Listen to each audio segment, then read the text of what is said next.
Good morning everyone. आज हम refractive index समझने की कोशिश करते हैं। तो रिफ्रैक्टिव इंडेक्स के लिए सबसे पहले हमें रिफ्लेक्शन ऑफ लाइट पता होना चाहिए कि रिफ्लेक्शन ऑफ लाइट क्या होता है। तो सबसे पहले हम समझ लेते हैं reflection of light. Reflection of light क्या होता है? The phenomena of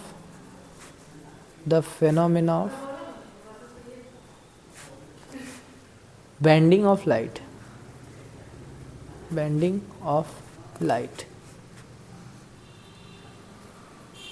when it change its medium।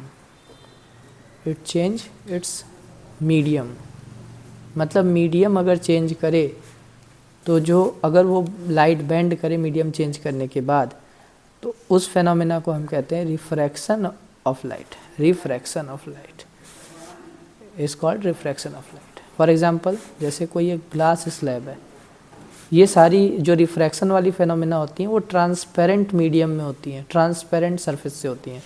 Reflection translucent surface से होता था, या जो जिसमें रे ऑफ लाइट आर पार नहीं जा सकती हैं, जिनको हम अपारदर्शी कहते हैं, उससे रिफ्लेक्शन होता था। यहाँ पारदर्शी चीज़ों से होता है।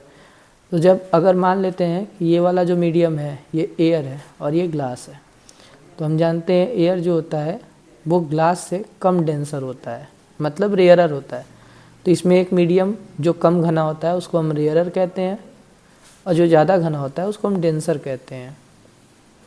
तो जब भी लाइट रेयरर से डेंसर में जाएगी तो ये बैंड टूवर्ड द नॉर्मल होगी, मतलब नॉर्मल की तरफ बैंड करेगी।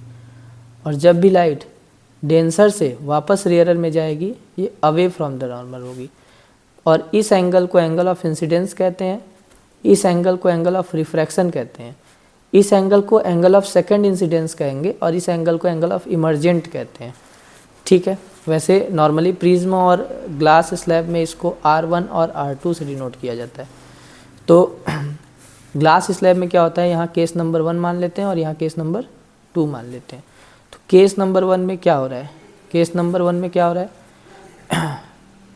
रेयरर से डेंसर में जा रहा है लाइट कहाँ से कहाँ जा रहा है? रेयरर से डेंसर में। अगर रेयरर से डेंसर में जाएगा तो इसका क्या मतलब है? इसका मतलब है बैंड टूवर्ड द नॉर्मल की तरफ बैंड करेगा, टूवर्ड द नॉर्मल। प्रैक्टिकली हम जानते भी हैं, ऐसा होता भी है। और केस नंबर 2 में क्या हो रहा है?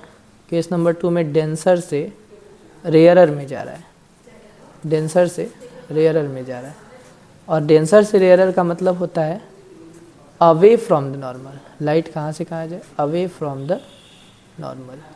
अच्छा, एक और बात, सबसे इम्पॉर्टेंट बात, जैसे रिफ्लेक्शन में 2 लॉ होते हैं, वैसे रिफ्रैक्शन के भी 2 लॉ होते हैं। रिफ्रैक्शन के लॉ क्या होते हैं? लॉ ऑफ रिफ्रैक्शन के लॉ क्या होते हैं? सबसे पहला लॉ वही same cheese, incident ray,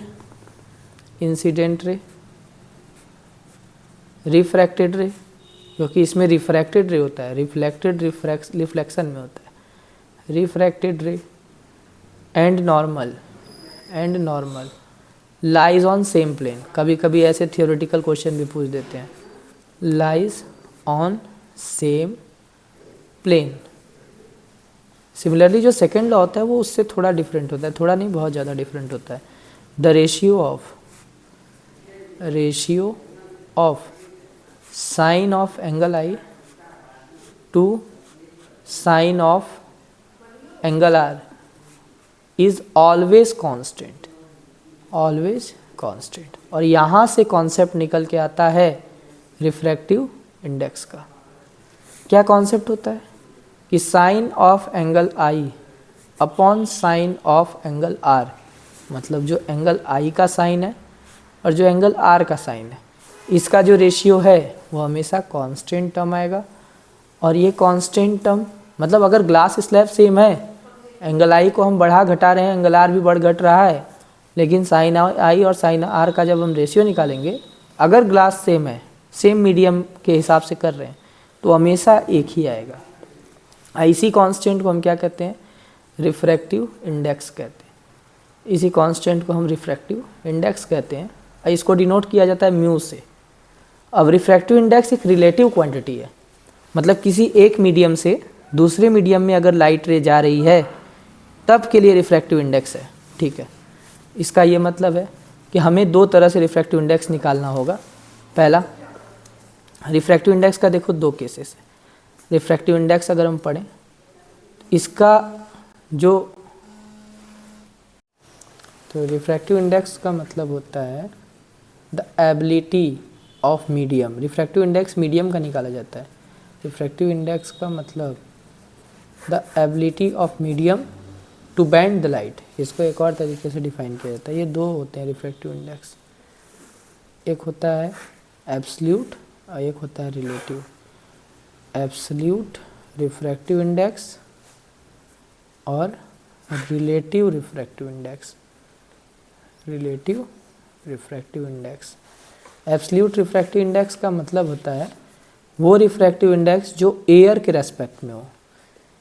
refractive index of medium, जिसको हम म्यू से डिनोट करते हैं, इसको ऐसे भी लिख सकते हैं, refractive index of medium with respect to air. Refractive index of medium with respect to air का मतलब refractive index of medium upon refractive index of air. और एयर की रिफ्रैक्टिव इंडेक्स हमेशा क्या होती है? 1 होती है। एयर की रिफ्रैक्टिव इंडेक्स अगर 1 होगी, इसका मतलब जो बचेगा वो सिर्फ और सिर्फ मीडियम की रिफ्रैक्टिव इंडेक्स होगी। इसी वजह से हम म्यू एम ए को म्यू एम भी लिख सकते हैं, ठीक है। तो एक रिलेटिव क्वांटिटी होता है, एयर की हमेशा रिफ्रैक्टिव इंडेक्स क्या होती है? 1 होती है। अब जैसे मैं अगर पूछूं क्यों 1 होती है, इसका रीज़न क्या होता है? इसका रीज़न ये होता है कि मान लेते हैं एयर की रिफ्रैक्टिव इंडेक्स हम एयर के रेस्पेक्ट में निकाल रहे हैं, क्योंकि एयर का एब्सोल्यूट रिफ्रैक्टिव इंडेक्स निकालना है, तो इसका मतलब mu A upon mu A करना होगा, जो कि कट के कितना आ जाएगा? 1 आ जाएगा। तो इनडायरेक्टली अगर एब्सोल्यूट रिफ्रैक्टिव इंडेक्स एयर का निकालें, यहाँ NOT करके लिख भी सकते हैं इस बात को नोट करके कि एब्सोल्यूट रिफ्रैक्टिव इंडेक्स ऑफ